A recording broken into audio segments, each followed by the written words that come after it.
Hey YouTube, what's going on? Team Phantasmal here, coming at you guys with a video I've never done anything like before, and I think I may do it in the future. But this is a Force of Will discussion video. The card you see before you is Reflect, Refrain. If you play Force of Will, you know this is the best card in the game. And again, if you didn't know that, I don't know why you're watching this. But hey, anyways, Reflect, Refrain. Yesterday, at 11 or so past that, he got banned starting September 1st of the new Frontiers format, which is going to be the new Lapis cluster and Alice cluster. So they didn't say anything about Wanderer, so if you know about the Wanderer format, they didn't say specifically that he was banned in that, so he needs to be illegal for that. But it said New Frontier specifically that he is going to be banned. So you cannot play him whatsoever, and I am so proud of Force of Will for doing this.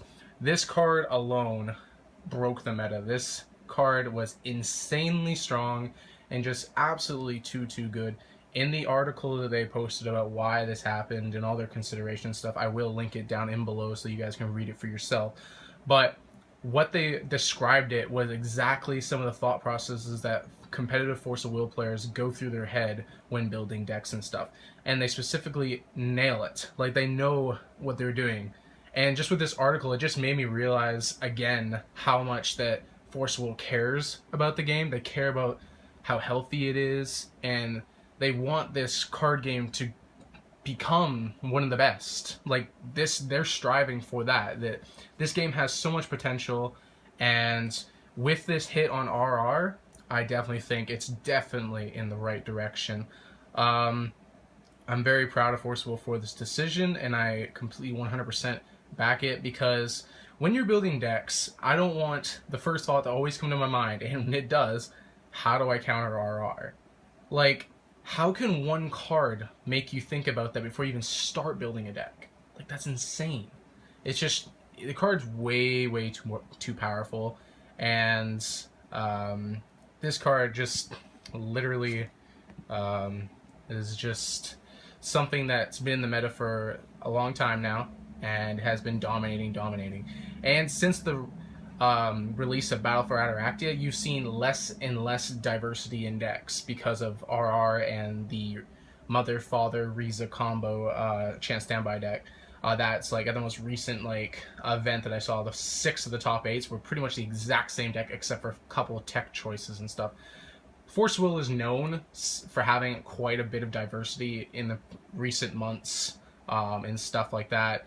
And yes, RR is definitely beatable and playable. It's not that it isn't. It's just that it is so super strong, and that sometimes decks literally will rely on this card to win. Like, this card wins games. One card can win a game. And when it has full control like that, it's too powerful. It's too insane.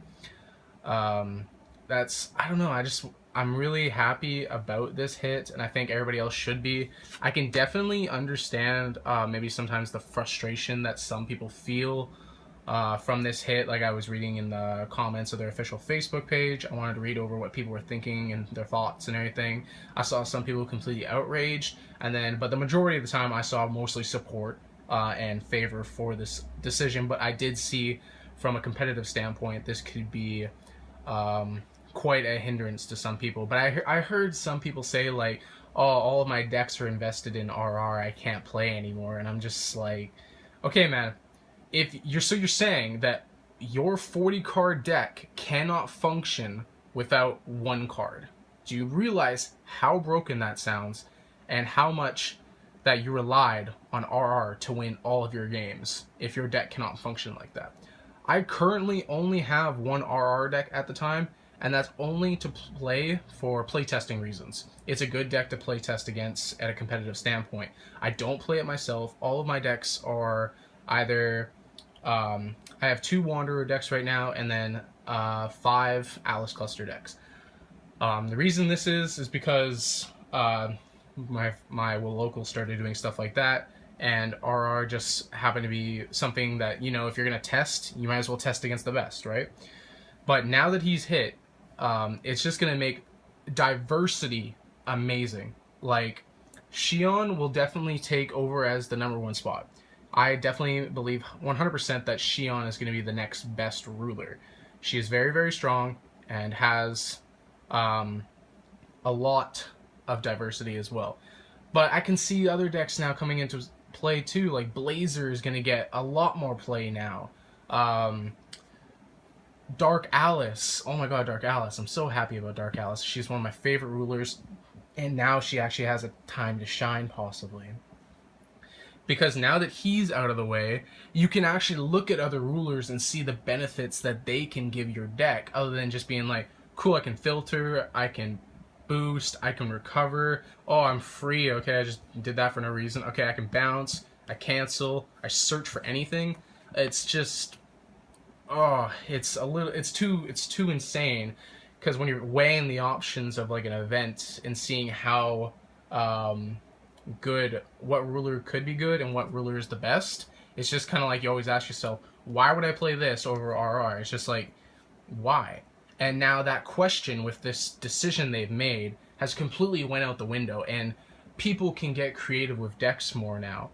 I'm not saying that the decks that were made weren't creative. It's just saying there's going to be so much more diversity, and people are going to have to think outside of the box more and not play just RR. You can't play RR anymore. You have to play a deck now. So I'm really, really happy about this, because my style of play has always been not around trying to focus on RR a lot, because of course I played him when he first came out because he was the best and all that. But I've, wanted to play something that's not RR and see, like, how do you beat RR? And the way that I only found it out is if I was playing Grim Cluster cards and, like, I had to play Grim Cluster cards, basically. Like, I couldn't, like, play just Alice Cluster stuff only to beat RR. I was just kind of like, I'd always lose to an Alice Cluster deck.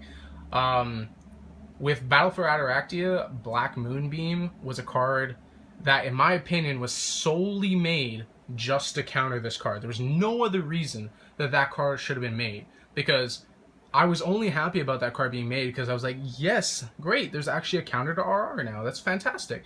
But it's still like, cool, his ruler side is still insane. Like, it doesn't matter if he J activates or not. You still get crazy shit ton of value out of this card no matter what side he's on. So Black Moonbeam, yes, it countered it, but it was a card that did not need to be printed because it cripples so many other rulers now. Since RR is out of the picture, all the other rulers now are going to have a lot of like restrictions on them because of Black Moonbeam, and I just think it was a card that probably shouldn't have been shouldn't have been made, because RR shouldn't have existed.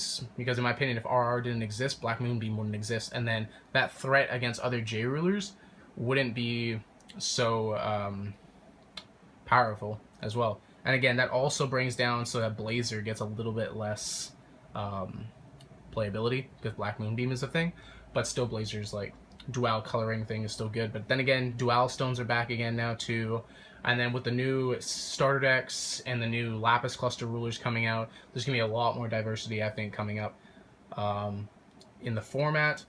But yeah, I'm just kind of like ranting about why I think this hit is amazing, and again, it'll be in the description so you can go read the article for yourself, find out what you think about it. But I just wanted to say, and to end this video off, is that I'm very happy with this this hit. I think it was definitely necessary. I feel like it's at a strange time to hit it, right between everything happening. But at the same time, I agree with the hit 100%. I think it's healthy for the game, and I think it's just going to make Forcible even better, diversity-wise and playability-wise. So yeah, thank you for listening to this rant. I hope you guys have a great day. Peace.